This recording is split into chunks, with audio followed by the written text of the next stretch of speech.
Hi, it's Rebecca here, and I want to talk to you today about why high achieving women often still don't feel good enough. Now, I do just want to caveat and say that I'm talking about women here because yes, women do experience the world differently to men, but also I am a woman. So I've navigated this world through a woman's eyes, through a woman's experience. So that gives me more authority to speak on this, but I will say that this is not exclusive to women. I have worked with men who are struggling with the same things, who are having similar experiences. And it comes up a lot, in the clients that I work with, it comes up in the talks that I give, in the workshops that I deliver, because success doesn't automatically create self-worth. And there is this perception that it does. The amount of times that people have said to me, oh, you must be so confident, or, you must really value yourself because of how you're putting yourself out there and the success that you have achieved. But the reality is that many women and men have created achievement, have built achievement from survival. So for me, I had quite a lot of trauma in my childhood and through my teenage years. And this meant that the only way that I could almost prove myself was through performance. It was through being academically brilliant, through doing really well in my career. And I was constantly praised for how I was able to cope, to prove myself, to keep going, for my work ethic. But at what cost? And despite all of this praise, I still never felt good enough, because the outward success, it didn't really create that inner safety that I was actually looking for, despite my attempts to do so. So I know what it feels like. I know what it feels like to achieve and still not feel good enough. Now, for me, and for many of the clients that I work with, achievement becomes protection. So we protect ourselves by overworking, by always looking for perfection, never feeling good if something didn't feel perfect. We try to do it by proving our energy, by trying really hard to force that in a room, by fearing failure, constantly fearing failure and fearing judgment. And the identity that I built, and that many of the clients that I work with also built, was this image of being the strong one, the identity of being the strong one, where you're always the one that people can rely on. Even amongst my family, it was always like, oh, Rebecca, she's okay. She'll be absolutely fine with whatever life throws at her, because she is the strong one. And this just meant that I often felt lonely, I often felt unfulfilled, and I often ended up burning myself out. So what I want to suggest here is that if this resonates with you, you make a subtle identity shift, because change happens not through big, massive acts or actions. It happens through the small shifts that we make every single day. And this was how I was able to shift my consciousness. So start today by just remembering that you do belong here. You do not have to constantly exhaust yourself to prove yourself. I used to do it all of the time. I would be delivering a presentation and I would constantly have to over prepare. I wouldn't sleep. I would be anxious for days before. And of course, that energy was picked up on. I wasn't able to really get across my true personality, who I really am. And since I've been able to shift that, I have noticed that I've managed to retract and align with the things that are right for me. So moving forward, just keep reminding yourself, because repetition, it's like a muscle. You will build your identity through constantly telling yourself that you belong where you are. You are not a fraud. You are not a fake. You belong where you are. Now, the other thing that I really developed, and again, I see this in a lot of the women that I work with, it was hyper independence. So I used to constantly struggle to ask for help, and I just felt like I had to carry everything. And even if I did ask for help or support, I always felt like nobody could really do it as well as I could do it. But again, this was the perfectionism coming in. I also really normalised exhaustion. Now, I remember making myself really, really poorly in my late 20s, and to the point where I thought I was struggling with some kind of immune disease, because I was constantly exhausted. But it became like normal. It became my reality. It became just something that I thought was expected. It was just the way that life was. And also as well, what was really interesting is that receiving, when you're in that state, feels uncomfortable. So it's really hard to acknowledge and accept when somebody is trying to do something for you. Now, this wasn't just showing up in my work life, in my career. It was showing up in my personal relationships as well, and particularly with my romantic relationships. So receiving love felt really strange to me, and I really wasn't allowing all of that to come in. And what I did realise as well, what I have realised, is that you're not able to receive something that you are not yourself giving, whether that is to yourself or to other people. So a way that you can begin to shift your identity around this is start believing that you can receive support, and it's not weak to do so, okay? Just because you've identified yourself as the strong one doesn't mean to say that you cannot receive support. So moving forward, I would suggest that just on one occasion, you pause before telling somebody you can do it. How many times have you said to somebody, it's fine, let me do it, I'll do it. I do it with my children. Okay. One thing I've really learned,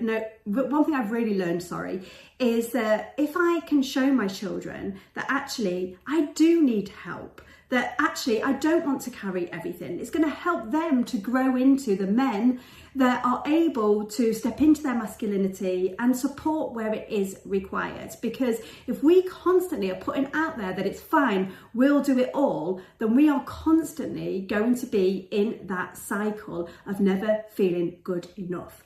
Now, the next point that I wanted to make is that confidence, it doesn't come before you take action. Now, this is something I hear again all of the time. Now, I have always been one to always push myself out of my comfort zone, but I always believed that confidence had to come first. And this meant that I constantly overthought decisions. Like, even when in my heart, in my gut, I knew what the right action to take was, I knew what the right decision was to make, I constantly doubted myself, and I would get myself so stressed, so worked up, so anxious.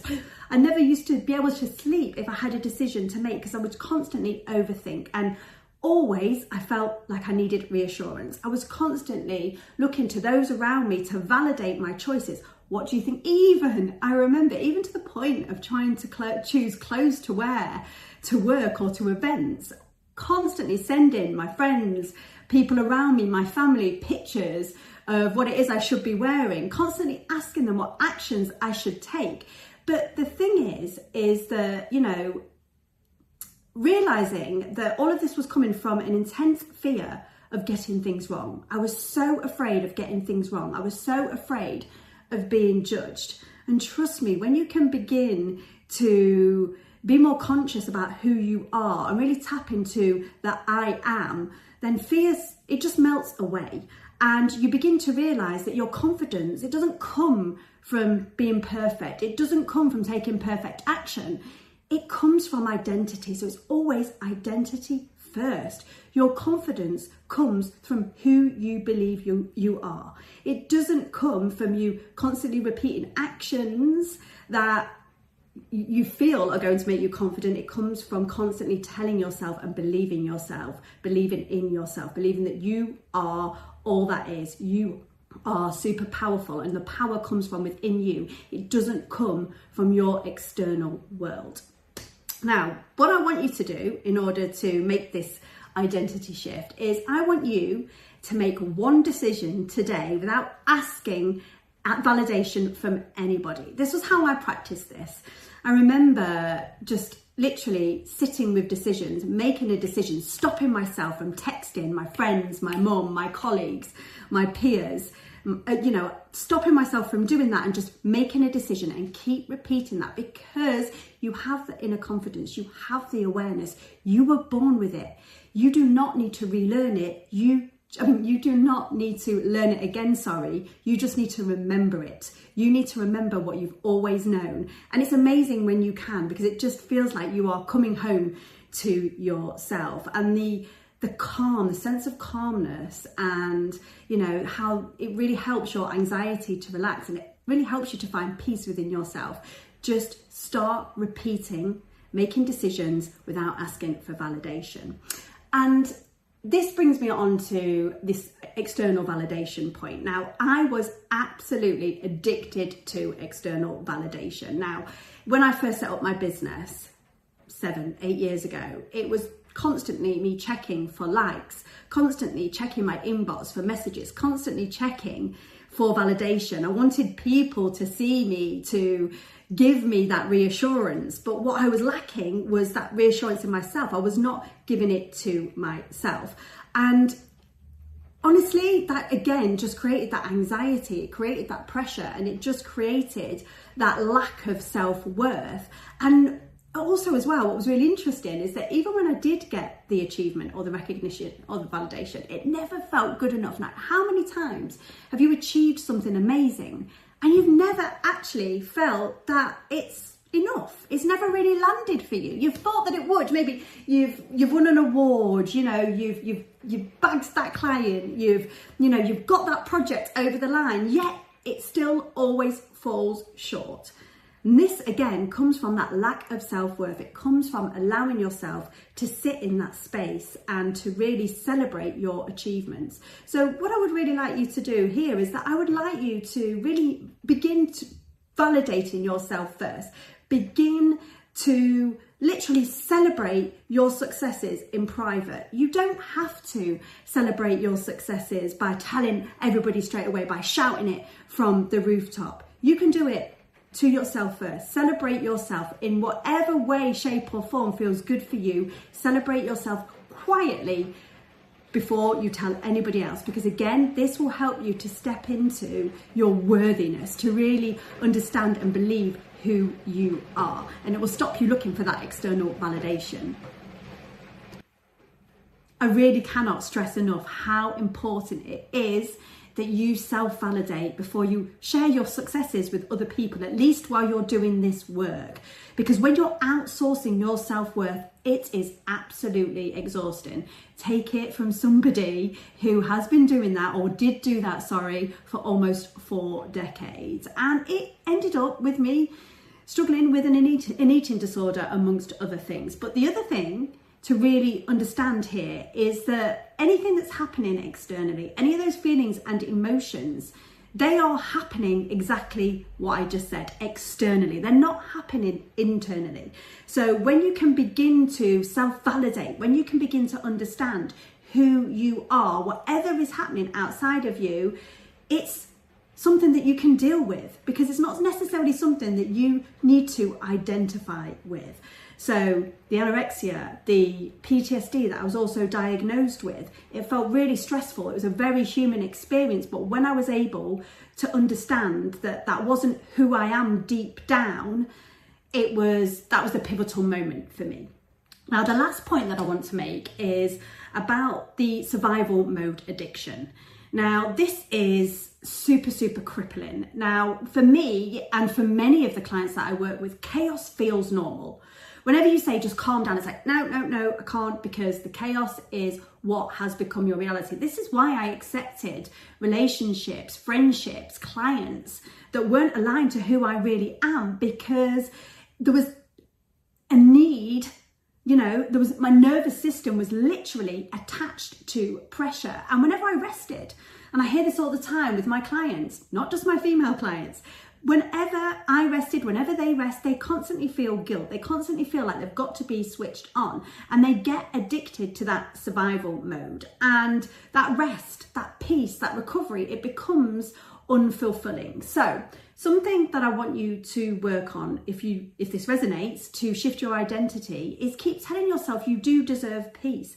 Again, this was a major pivotal point for me, and it's something that I always get my clients to work on, and that is to not always fill every moment of your day thinking that you've got to be productive, because you need to create plenty of space. You need to slow down to speed up almost. So stop filling your day, stop filling every moment with action, with productivity. Slow down, because real transformation, it's not in what you do at all. It is in who you believe you are. It comes down to identity first. You do not become confident. You do not find self-worth by doing all of the time.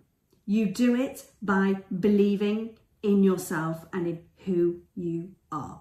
So if this resonates, please make sure that you do like and that you do share, because more people need to hear this message. And please do follow me, because I'm going to continue to share these tips, these experiences, and I'm also really open to answering any questions. So if you've got any questions, please pop them in the comments and I will create a video answering you directly.